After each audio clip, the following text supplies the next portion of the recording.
And during that time, it shows God's unfailing love to that nation. It is said that Ezra wrote the book of Chronicles. And if you enter the book of Chronicles, you sort of go back to the start and do the whole thing over again. It's repetitious in many ways. And the question is, why? Why have two histories in the same Bible? Well, there's a number of reasons, but one of them is the fact that we never learn anything from history. We have to have it repeated over and over and over again. Because we don't listen to what is said the first time. That's probably one reason. The second reason is when the Israelites were in captivity in Babylon, most of their history was lost to the people who survived and who were there at the time of their release from Babylon. And therefore, Chronicles was somewhat written as a refresher, as a reminder of God's unfailing love, and that he continued to hold his covenants with them. But the third reason, too, is that it gives more details about the history of kings, and especially of Solomon and of David, and of the temple. And it shows very clearly how God's love is there when the Jewish people, the Israelites, gave honor to God, and how they prospered during those times, and how they failed to prosper at times when their love towards God was failing. During the reigns of David and Solomon, Israel reached its peak in history. And it was Solomon's duty to build a temple for God. Now, this was a magnificent structure. It is said that in today's dollars, the temple probably would have cost somewhere between $100 and $200 million to build. Now, considering Solomon was making about $500 million a year in gold alone, that's probably not a big amount, but it's it shows how important the temple was to be the house of God for the Jewish people. But after Solomon's death, everything went south. The nation split. Paganism came in.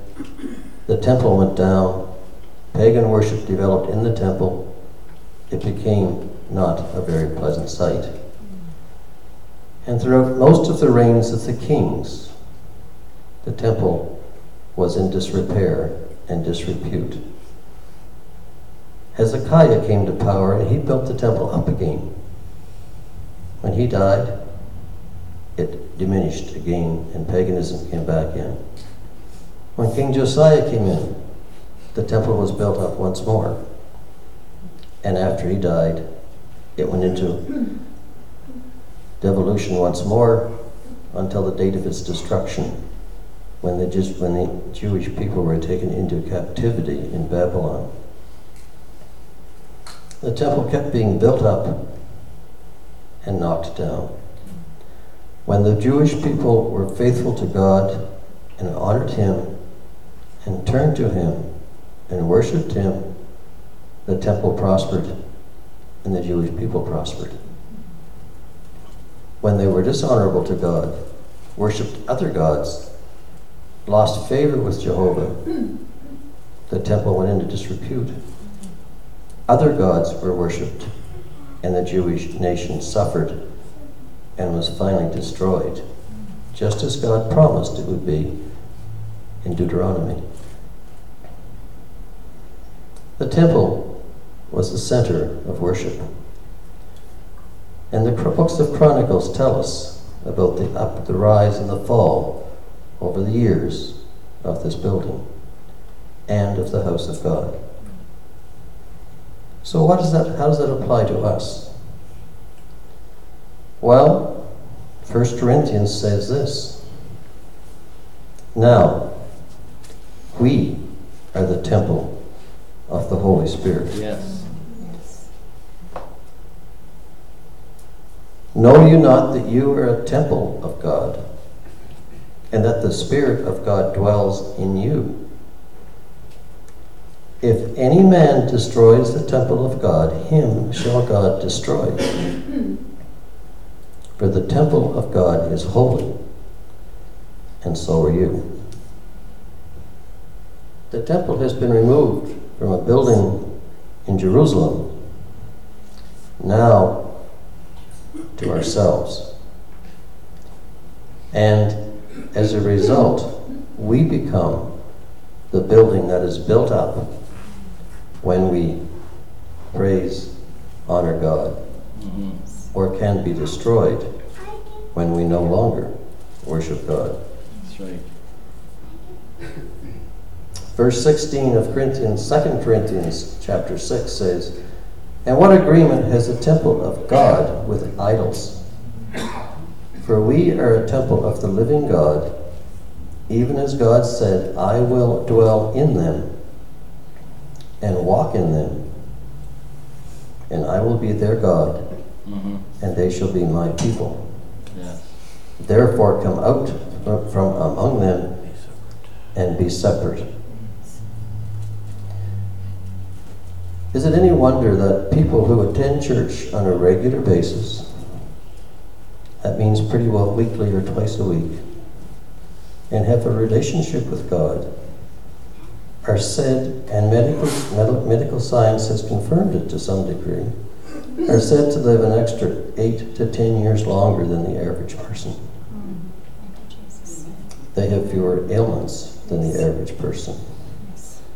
Because if you were a temple and honor God, then God will help and honor you. Therefore, the temple that's referred to back in the book of Chronicles can be an allegory for the temple that exists in us. We are now a temple of the Holy Spirit. We are the temple that God resides in. And David, who was supposed to build the temple but was unable to, or was told by God to leave it to Solomon his son, gave this word to Solomon: "Now set your heart and your soul to seek after Jehovah your God. Arise, therefore, and build you the sanctuary of God." That was in 1 Chronicles chapter 22. It's a verse that probably we should think about every day. And not only should we just think about it, but act upon it. Amen. And perhaps that is something to think about. Amen.